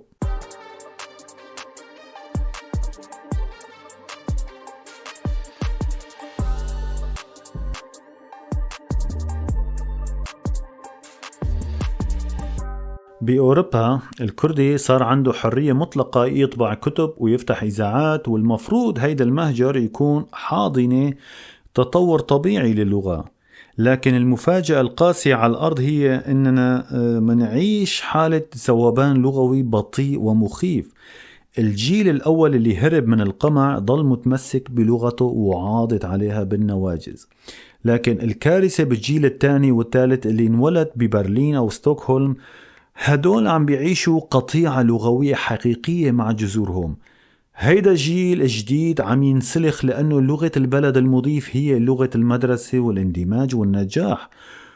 وهون المخاطر مش بس انه الشاب يبطل يعرف يحكي كردي، الخطر الأكبر انه عم ينقطع الحبل السري العاطفي والتاريخي بينه وبين قضيته وهويته. هيدا تشتت بياخدنا لقلب المشكلة الإدارية. مين السلطة اللي بتقرر شو هو الصح بالكردية؟ غياب المؤسسات اللغوية والأكاديميات المرجعية عم بيخلي اللغة تعيش بحالة يتم حقيقي. التساؤل عن الحاجة لأكاديمية اللغة هو تساؤل مصيري، لأنه كل حزب وكل وسيلة إعلام صار فاتح حسابه وعم ينحت مصطلحات عزوقه، وهيدا الدور الغائب لمؤسسات عم بيمزق اللغة من جوا. هون بيطلعونا الحراس القدامى وبنوقع بفخ تقديس اللغة. في عنا نخب كردية من كتر خوفها على اللغة من انصهار والتشويه بتعمل ردة فعل عكسية وبتحاول تحنط اللغة الكردية. بيرفضوا أي تجديد وبيخافوا من تطوير مفردات لتواكب العصر، وكأنه اللغة هي صنم بالجاهلية ممنوع الدق فيه. هيدا الخوف من التشويه هو وهم قاتل. اللغة كائن حي بيتنفس، إذا ما طورته وسمحت له يتفاعل ويخلق مصطلحات جديدة بيموت اختناق. الدفاع الحقيقي عن الكردية مش بوضعها بغرفة عناية فائقة ومنع التعديل عليها. الدفاع هو انك تخليها لغة مرنة قادرة توصف التكنولوجيا الحديثة مثل ما كانت توصف جبال زغروس.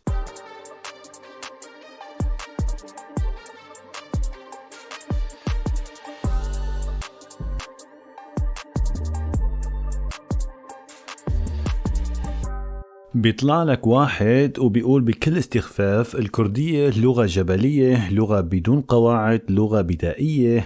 هيدا لغة إلها جذور بتضرب بعمق التاريخ. الفكرة أنه لما تحاصر لغة وتمنعها من أنها تفوت بمجال البحث العلمي وتغيب عن الجامعات والمجلات الأكاديمية، طبيعي تبين للجاهل إنها محصورة بالجبل. المشكلة باللي سكر باب المختبر والجامعة بوجه هيدا اللغة.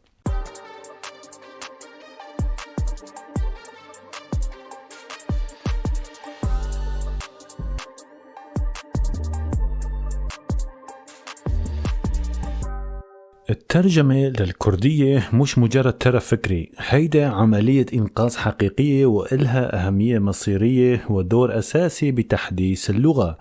إذا ما ترجمنا الفلسفة والعلوم للكردية، كيف بدها هاللغة تتنفس وتكسر القوقعة اللي انفرضت عليها؟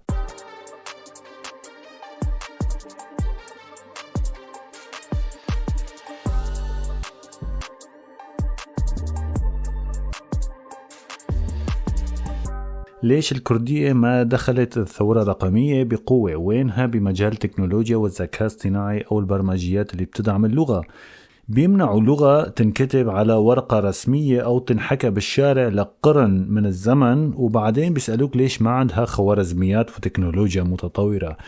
ولكن رغم كل هالقمع، الشباب الكردي اليوم عم بيقاتل بلحم حي وعم يشتغل على دمج لغته بالتكنولوجيا وبرمجيات والذكاء الاصطناعي من الصفر، بدون ميزانيات وبدون دول ولا وزارات بتدعمهم.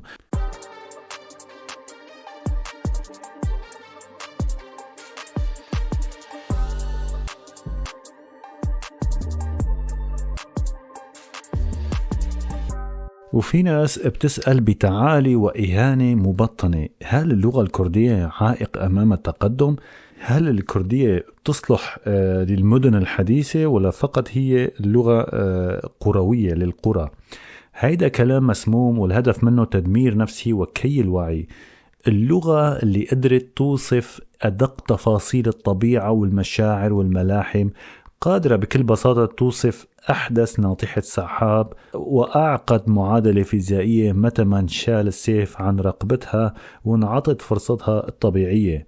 نحن اليوم واقفين على مفترق طرق مرعب، ومستقبل اللغة الكردية قدام سيناريوهات مصيرية وواقعية، إما الانبعاث والنهضة الحقيقية أو الجمود والتآكل البطيء اللي بيمسح الهوية من جذورها.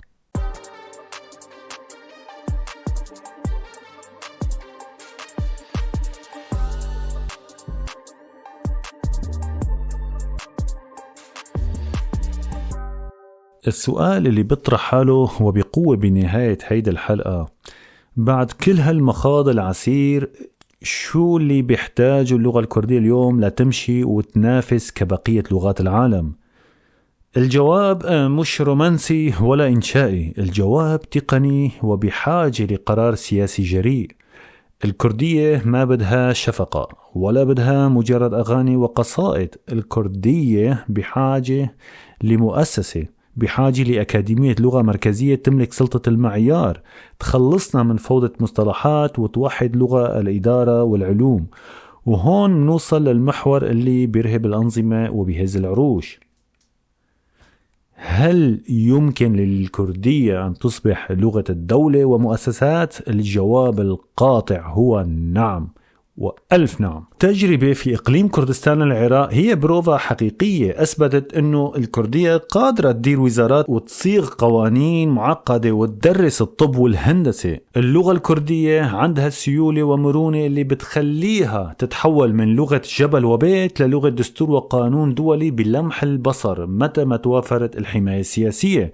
العائق عمره ما كان باللغة، العائق كان دايما بالسجان اللي واقف على الباب. بالنهاية لازم نطلع من قوقعة الدفاع السلبي. اللغة الكردية اليوم منه مجرد أداة للتواصل، هي فعل وجود.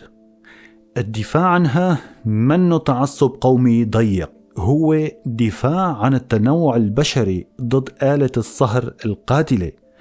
الخلاصة اللي لازم يفهمها الصديق والعدو إنه اللغة الكردية هي العنقاء اللي كل ما فكروا إنها احترقت واندفنت تحت الرماد الإمبراطوريات بترجع بتنفض ريشها وبتطير من جديد.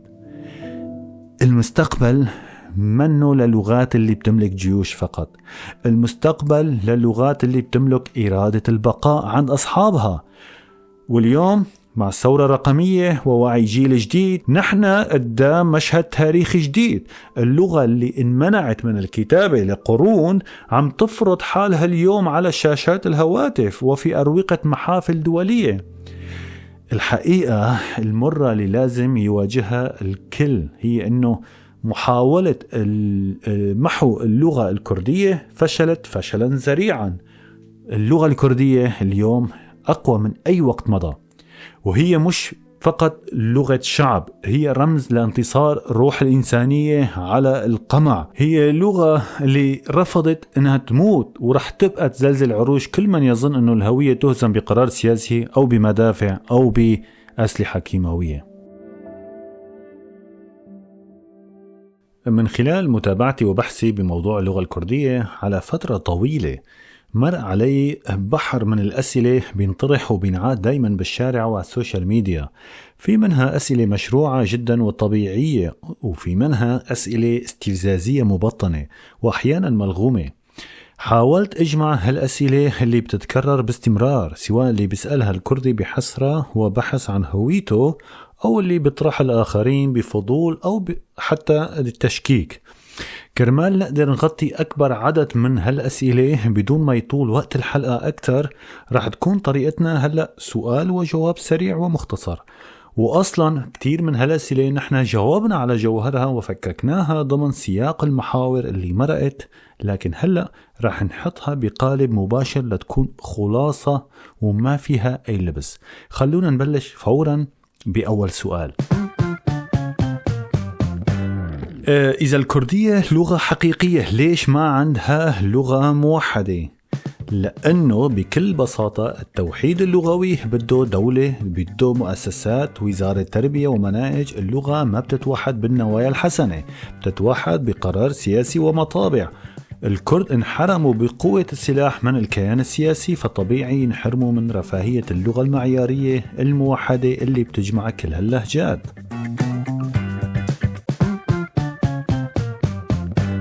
كيف بدها تكون لغة مستقلة وهي مفهومة جزئيا مع الفارسية؟ هيدا تشابه طبيعي جدا ومبرر علميا، لأنه اثنيناتهم ولاد نفس العائلة اللغوية. اللغات الإيرانية ضمن عائلة هندو الأوروبية، الإيطالي والفرنسي بينفهموا جزئيا على بعض لأنهم لغات لاتينية. هل هذا بيعني الإيطالي لهجة فرنسية؟ أكيد لا. الكردية لها نظامها النحوي وجذورها المستقلة تماما، والتشابه هو قرابة تاريخية مش تبعية. إذا الكردية لغة، ليش الكرد نفسهم ما بيتفقوا كيف يكتبوها؟ القصة أبدا مش قصة عناد بين الكرد أو عدم اتفاق. الجغرافيا السياسية والحدود اللي رسمها الاستعمار هي اللي قطعت أوصال اللغة. كرد بتركيا وسوريا انفرضت عليهم بيئة بتكتب باللاتيني، وكرد بالعراق وإيران بيئة بتكتب بالعربي. الخرائط الممزقة هي اللي فرضت أبجديات ممزقة، مش عجز اللغة نفسها. ليش ما في قاموس كردي رسمي متفق عليه؟ لأنه كلمة رسمي بتعني وجود سلطة رسمية. لا تطبع قاموس موحد معتمد، أنت بحاجة لأكاديمية لغة وطنية عندها ميزانية وسلطة وتفرض هيدا القاموس بالمدارس والمحاكم. غياب الدولة بيعني غياب مرجعية اللي بتضرب على الطاولة وبتقول هيدا هو الصح والباقي غلط. إذا زازاكي ما بيفهم الكرمانجي كيف بتكون لغة واحدة؟ عدم الفهم المباشر سببه انقطاع الجغرافي الطويل بجبال وعرة وغياب إعلام أو تعليم موحد بيجمعهم من الصفر. لبناني من بيروت ومغربي من جبال أطلس ما بيفهموا على بعض بلهجاتهم المحلية، لكن بيفهموا بالفصحى. الكرد انحرموا تاريخيا من تأسيس هيدي الفصحى الكردية اللي بتجسر اللي هو بين اللهجات. ليش الكردية ما قدرت تنتج لغة علم وفلسفة؟ لأنه العلم والفلسفة بدهم جامعات ومختبرات ومطابع. اللغة اللي بتنمنع من المدارس وبتتلاحق بالأسواق لقرون من الزمن كيف بدها تنتج أبحاث فيزيائية؟ المشكلة أبدا مش بقدرة الكردية على اشتقاق، المشكلة بالأنظمة اللي سكرت أبواب المعرفة بوجه هيدي اللغة بالقوة. إذا لغة قوية ليش انفردت أو ضعفت لهجات منها؟ اللغات واللهجات ما بتضعف أو بتموت لأنها ضعيفة بنيويا، بتموت لأنه الناطقين فيها بيتعرضوا للتهجير للإبادة ولضغط اقتصادي واجتماعي مرعب بيجبرهم يحكوا لغة دولة ليلاقوا الشغل وياكلوا خبز. القصة قصة قمع سياسي مش ضعف نحوي. ليش أغلب الكلمات الحديثة بالكردية مستعارة؟ لأنه الماكينة اللي بيولد المصطلحات يعني مجامع اللغة والمؤسسات الرسمية كانت معطلة وممنوعة على الكرد. لما الكردي يحتاج مصطلح تكنولوجي أو إداري وما يلاقي مؤسسة تعطيه البديل فورا بيستعير من لغة الجوار ليمشي أموره. هيدا اقتراض قصري نتيجة خنق مش فقر باللغة. هل الكردية لغة فقراء وجبال؟ هيدي من أبشع الأساطير وأكثرها اللؤمن. الكردية لغة ملاحم، لغة شعر صوفي وأدب راقي جدا. التصاقها بجبال لفترة الأخيرة سببه أنه الجبل كان القلعة الوحيدة اللي حامتها من الإبادة اللغوية بالمدن. هي انحصرت بالجبل قصرا لتنجو، بس بالأصل هي لغة بتسع كل مجالات الحياة.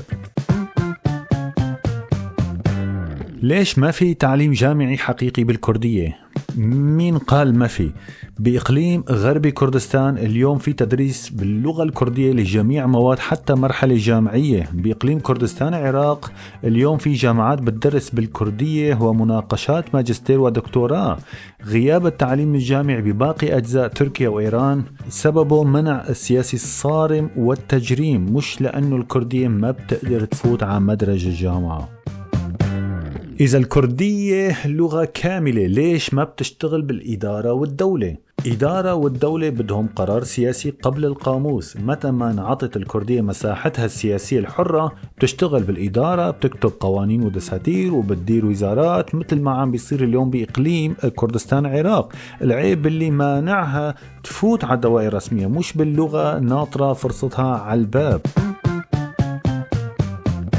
ليش الكرد نفسهم بيحكوا لغات غيرهم أحسن من لغتهم؟ هيدي نتيجة الرأسمال اللغوي اللي حكينا عنه ضمن سياق الحلقة.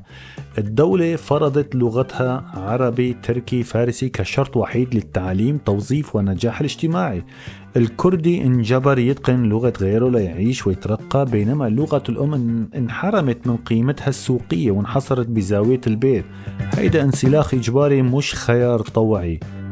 إذا اللغة أساس هوية ليش في كرد ما بيعرفوا اللغة الكردية؟ هيدا مش خيار طوعي ولا تنازل، هيدا نتيجة عقود من الصدمة اللغوية والترهيب. لما الأهل بيخافوا يعلموا أولادهم لغتهم بالبيت لحتى ما يتعرضوا للتنمر ولا اعتقال بالمدارس والشارع، بتخلق أجيال منسلخة لغويا. هيدا الجرح هو ضحية لآلة سياسية طاحنة، مش دليل على ضعف الانتماء أو الهوية. ليش ما في أدب كردي عالمي مثل الفارسي والتركي؟ الأدب العالمي بده مطابع، بده دور نشر، حركة ترجمة نشطة، والدول وبده دولة يسوق لها. الكاتب الكردي كان يكتب بالسر أو يضطر يكتب بلغة الجلات ليوصل صوته، لأنه النشر بالكردي كان ممنوع أو محاصر. رغم هيك الشعر الكردي الكلاسيكي بضاهي أعظم الآداب، لكنه ما لقى الماكينة المؤسساتية اللي بيوصلوا للعالمية. ليش كل قناة كردي بتحكي كردي مختلف؟ لأنه معنا أكاديمية لغة مركزية تراقب وتضبط الإيقاع. كل قناة أو حتى كل مذيع صار بيعتبر حاله مرجعية وبيخلط مصطلحات على ذوقه. هيدا الفوضى هي ضريبة غياب المعيار الموحد اللي بتفرض دولة، مش الضياع اللغة نفسها. هل الكردية لغة حديثة اخترعها القوميون؟ هيدا أكبر تزوير للتاريخ. القوميين ما اخترعوا اللغة مقموعة هي اللي خلقت وعي القومي. الكردية لغة هندو أوروبية عمرها آلاف السنين، والوعي القومي انفجر كردة فعل لما الدول الحديثة حاولت تمحي هيدي اللغة العريقة. إذا اللغة موجودة من آلاف السنين، وين نصوصها القديمة؟ جغرافيا كردستان كانت ممر وحرقة لكل غزوات مغول، تتار، عثمانيين، صفويين. كم مكتبة انحرقت، كم إمارة انمسحت بوثائقها. زيد عليها أنه النخب الكردية قديما كانت تستسهل الكتابة بالعربي للفقه أو الفارسي للأدب. الجبل كان هو المكتبة الشفوية اللي حفظت التاريخ. ليش الكردية ما كانت لغة إمبراطوريات؟ الكرد أسسوا إمبراطوريات عظيمة مثل أيوبية، لكن حكموا باسم الدين والخلافة الإسلامية مش باسم القومية.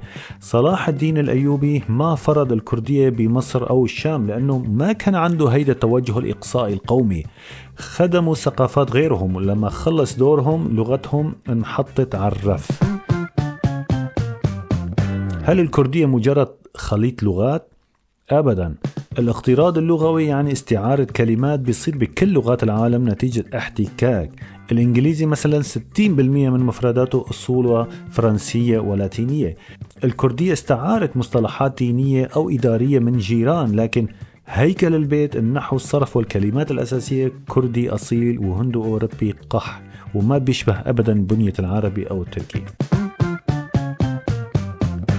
هل الكردية لغة مهددة بالانقراض؟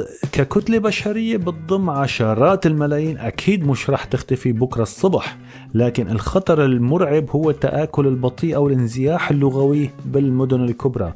لما جيل جديد بإسطنبول أو طهران يبلش يحكي لغة الدولة بالبيت، هون بتبلش الكارثة. وفي فروع أساسية مثل الزازاكي والهورامي محطوطة فعليا على لوائح يونسكو للغات المهددة. هل المهجر أوروبا عم يحمي اللغة الكردية؟ المفارقة المبكية أنه بأوروبا في حرية مطلقة للطباعة والإعلام، لكن على الأرض عم نعيش ذوبان لغوي مخيف. الجيل الثاني والثالث اللي خلق ببرلين وستوكهولم وكوبنهاجن عم ينسلخ عن لغته الأم لصالح لغة البلد المضيف. الانقطاع عن اللغة بالمهجر عم يقطع حبل السر العاطفي والتاريخي بين شباب وقضيتهم. شو بتحتاج اللغة الكردية اليوم لتعيش وتتطور عن جد؟ ما بدها لا عواطف ولا دموع ولا قصائد رثاء. بدها مؤسسة وقرار سياسي، بدها أكاديمية لغة مركزية قوية تضبط فوضى مصطلحات وتفرض معيار موحد بالمدارس والجامعات. اللغة من دون سلطة سياسية بتحميها وبتصرف عليها بتضل تنازع وتعيش على أجهزة التنفس الاصطناعي. هل ممكن تصير الكردية لغة دولة ومؤسسات رسمية؟ 100% نعم. والتجربة الحية بإقليم كردستان العراق هي أكبر إثبات. الكردية هناك عم بتدير وزارات، برلمان، محاكم، وعم تدرس الطب والهندسة بالجامعات. العائق بحياته ما كان بمرونة اللغة الكردية وبقدرتها. العائق كان دايما بالسيف السياسي المسلط على رقبتها ليمنعها تفوت من باب الإدارة أو عباب الجامعة. هل التمسك بالكردية بيعتبر عائق قدام التقدم والانفتاح التكنولوجي؟ هيدا أكتر كلام مسموم ممكن تسمعه، والهدف منه كي الوعي. اللغة قدرت تصمت لآلاف السنين وتوصف أدق تفاصيل الجبال والملاحم والمشاعر، قادرة بكل بساطة توصف أعقد خوارزميات ذكاء اصطناعي والتكنولوجيا الحديثة متى ما انعطت فرصة. ليش منشوف كتاب كرد عالميين بيكتبوا رواياتهم بالعربي أو التركي بدل الكردية؟ القصة مش انسلاخ أو خيانة مثل البعض بيحب يصورها. تخيل كاتب خلق ببيئة تمنعه يتعلم لغة الأم، وما في دور نشر كردية مسموح يطبع له، ولا سوق يقدر يوزع فيه كتابه. الكاتب بده ميكروفون ليوصل وجع قضيته للعالم، فاستعارة لغة السلطة أو لغة الجوار كأداة يعني استخدام سيف غيره ليحارب فيه ويحكي قصته بيظل حصار المطبق. هيدا الذكاء وبراغماتية، مش عجز باللغة الكردية أو انسلاخ عن لغته الأصلية. ليش في نخب كردية بتعادي أي تجديد باللغة أو ابتكار مصطلحات حديثة؟ هيدا فينا نسميه فوبيا الانصهار. من كتر ما الكردي انضرب وخاف على هويته من التزويب، صار بده يحط لغته بمتحف إزاز ويقفل عليها، يعتبروا أي كلمة جديدة أو تطوير مؤامرة على الأصالة. لكن هيدا انتحار. اللغة مثل النهر، الكردية لازم تتنفس، تتفاعل وتخلق مصطلحات للتكنولوجيا والطب لتعيش. التحنيط بيقتل اللغات، ما بيحميها أبدا. هل حركة الترجمة للكردية اليوم تعتبر ضرورية؟ الترجمة هي أكسجين البقاء. إذا ما ترجمت علوم العالم والفلسفة وبرمجيات وحتى روايات خيال العلمي للكردية، كيف بدك تقنع الشاب الكردي يقرأ ويفكر بلغته؟ الترجمة بتعمل تمرين قاسي لعضلات اللغة، بتخليها تتوسع وتتحدى حالها لتخلق مرادفات دقيقة. هي ورشة عمل إجبارية لننقل الكردية من لغة يوميات بسيطة للغة قادرة تواكب العصر. هل الجيل الكردي الشاب اليوم استسلم وذاب باللغات الأخرى؟ الجواب المجمل في خطر بالمدن الكبيرة، لكن المفاجأة العظيمة أنه في فئة كبيرة من هالجيل نقلت المعركة لمكان تاني كليا. بدل خندق الجبل راحوا لخندق تكنولوجيا. اليوم بتشوف شباب عم بيبرمجوا تطبيقات ويدربوا خوارزميات ذكاء صناعي لتدعم اللغة الكردية، وعم يأسسوا منصات بودكاست بجهود فردية جبارة ومن مصروفهم الشخصي. هيدا الجيل عم يثبت أنه الإرادة الحرة بتكسر أكبر حظر سياسي. شو بتمثل اللغة الكردية للكردي اليوم؟ بطلت مجرد أحرف وكلمات للتواصل، هي المتراس الأخير اللي إذا سقط بيتبخر الكردي كقومية وكهوية. الكردية اليوم هي بصمة الروح والرد الأشرس والأقوى على كل من حاول يمحيهم من صفحات التاريخ. ليش هالعناد الكردي بالتمسك باللغة؟ ليش ما بيحكوا لغة الأغلبية ويريحوا راسهم؟ هيدا مش عناد، هيدا شرف الانتماء وأعلى درجات الكرامة. تخيل حدا يطلب منك تتنازل عن اسمك، عن ملامحك، وعن حكايات أمك قبل النوم كرمال تريح راسك. الكردي بيعرف بوعيه العميق أنه لغته هي خيمته الأخيرة والقلعة اللي بتجمع شتاته. إذا تخلى عنها ليرضى الجلاد أو ليسهل حياته بيتبخر من التاريخ كليا. هيدا العناد العظيم هو اللي كسر جنازير الإمبراطوريات، وهو إعلان نصر يومي بيقول نحن ما مننحني وهيدا الأرض بتحكي لغتنا. شو السر الحقيقي اللي خلى الكردية تصمد قدام أشرس حملات الإبادة والمحو؟ السر هو الأم الكردية والجبل. لما الدول القمعية سكرت المدارس، حرقت الكتب ومنعت المطابع، الأم الكردية حولت بيتها لوزارة تربية سرية. كانت ترضع أولادها الكلمات والقصص مع حليبها، كانت ترفض تحكي معهم بغير اللغة الكردية، لا تزرع الهوية بدمهم. والجبل الكردي كان الحارس الأمين والخزنة اللي تخبت فيها الملاحم والأغاني بصوت المغنيين الشعبيين. لغة انحفرت بصخر الجبال وانكتبت بدم الشهداء وانحفظت بقلوب الأمهات. مستحيل قوة على الأرض تقدر تمحيها. ارفعوا راسكم بلغتكم للسماء، لأنكم بتحكوا لغة الأبطال قهروا الموت. ما تخجلوا ولا للحظة تحكوا لغة الكردية بالشارع أو بالجامعة أو على السوشيال ميديا. لغتكم منه بقايا من الماضي، لغتكم هي تاج هويتكم ودليل وجودكم. ازرعوها بعقول أولادكم، فوتوا بهاللغة للتكنولوجيا والذكاء الصناعي واكتبوا فيها حبكم، غضبكم وأحلامكم. صمود اللغة الكردية لليوم هو أكبر معجزة تاريخية بالعالم، وهي دليل الحي والساطع أنه إرادة الشعوب دايما وأبدا أقوى من كل طغاة الأرض.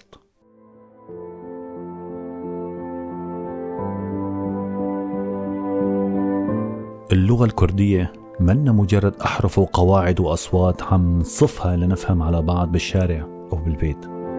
هيدا اللغة هي صلاة الأرض.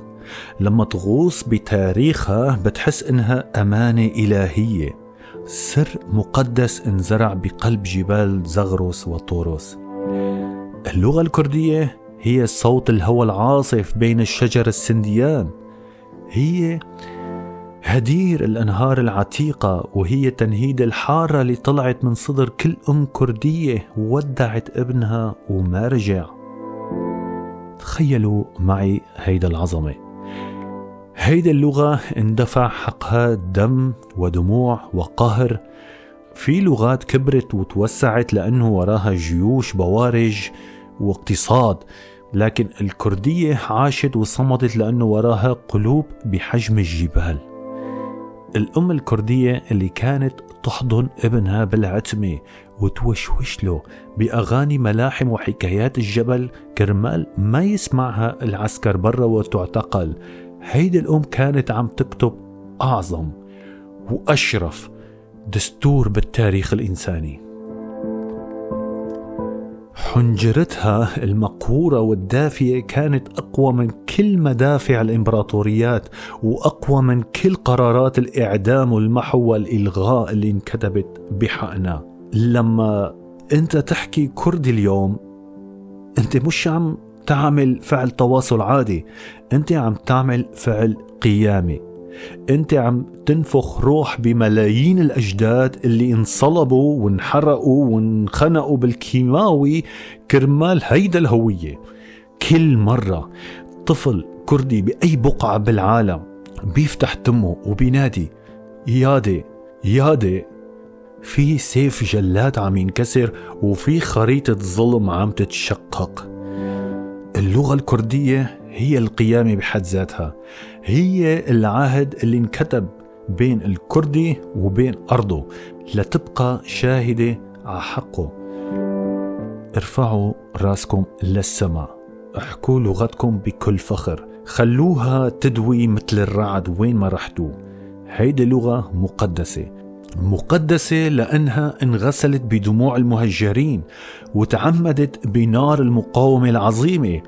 هي اللغة ما انخلقت لتموت ولا لتندثر بزرابيب التاريخ، هي لغة انخلقت لتبقى مثل سد منيع بوجه كل مين بيحاول يلغينا، وانخلقت لتكون أجمل وأطهر نشيد للحرية نطق فيها الإنسان.